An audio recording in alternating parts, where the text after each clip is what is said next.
just go to the shop and it's $30 just for a packet of 2 steaks. So imagine trying to feed a household of 20. We just live day by day. There's no set budget, there's no set finance. It's just, yeah. We do what we can. Our people are no strangers to struggle, but the struggle is just getting worse. There's no more room for broken down cars, flat tires, sick children. There's no more margin for life.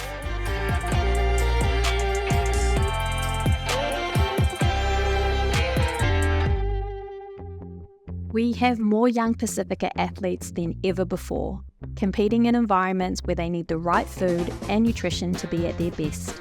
But protein powders, supplements, gym memberships and healthy eating are all costs that can be beyond our Pasifika communities. How are we managing feeding our dreams? My name is Ali, I'm 20, middle child of 5, and at the moment I'm playing league for the Warriors, and they kind of give you insight and teach you there like about what you eat and how to recover. Any deprived area around the country, just like this one, we are in a health food desert. There is nothing available here that's good and healthy for you. And if you're working a couple of jobs to put food on the table for your families, what are you going to get? You're going to get the cheap crap that's available to you that's quick.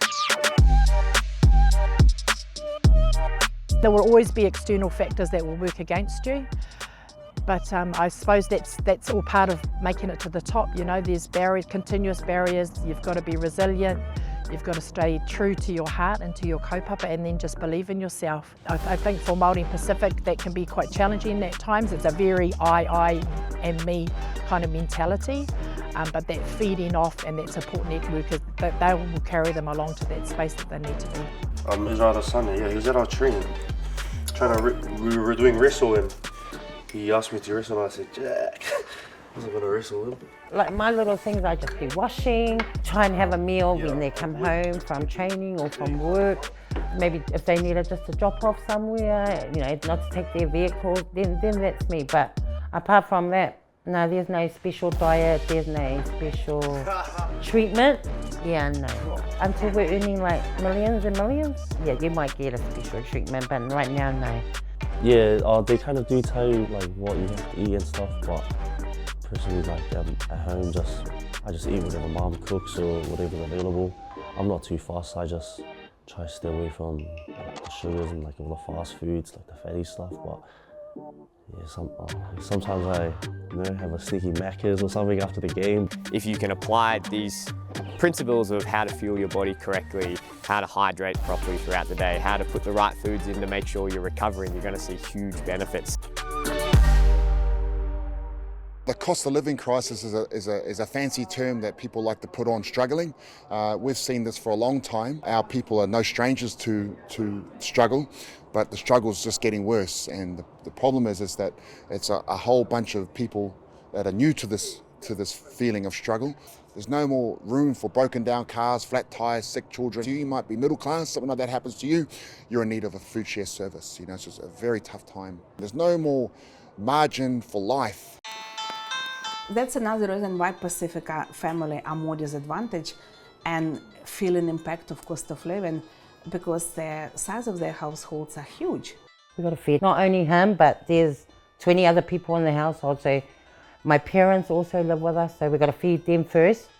And then, yeah, he eats well when he goes with the Warriors, you know, on their trips and that, because you're in the team. But at home, oh no, it's whatever we're eating, that's what you're eating.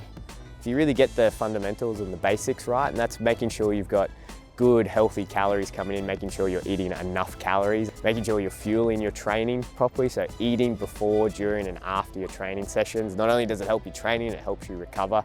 And I think the biggest one is just staying on top of your hydration, making sure you're drinking enough water, making sure you're getting enough fluids and replacing all the fluids that you lose throughout the day. So one thing that I know as an athlete is some of that talk around nutrition, it can be quite high level, like the vitamins, the protein, and it really can go straight over your head. So it was really important that if we're going to have those conversations, that it needed to be at a level that they understood, that it was practical, that it was about them opening up their cupboard at home and seeing the kai that was in there and what they could actually work with.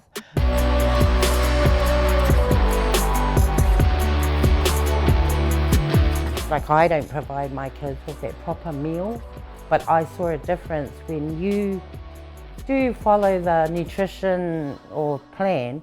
I feel like you get more fitter because you're eating the right meals, the right times and things like that.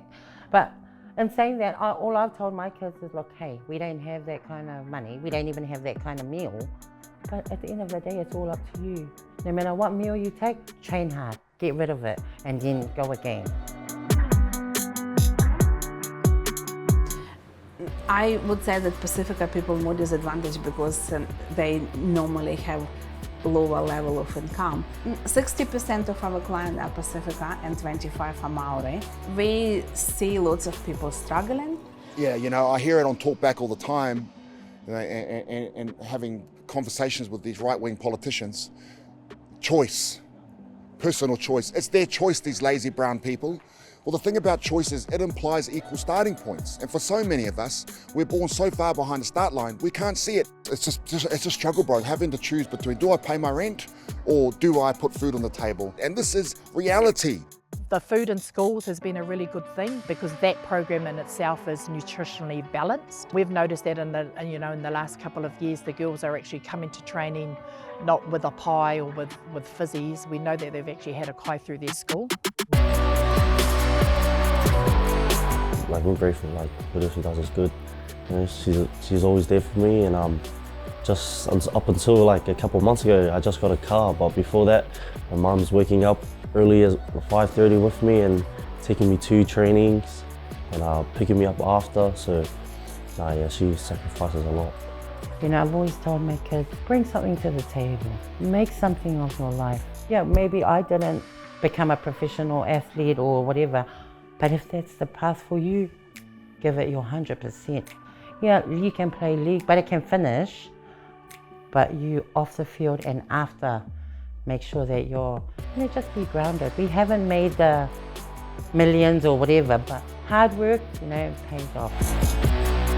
My ultimate goal is just to be financially stable, so the goal just, Mum wants my card, then I just give my card, no worries. But that's my goal, is just to look after my parents because they've looked after me and my siblings.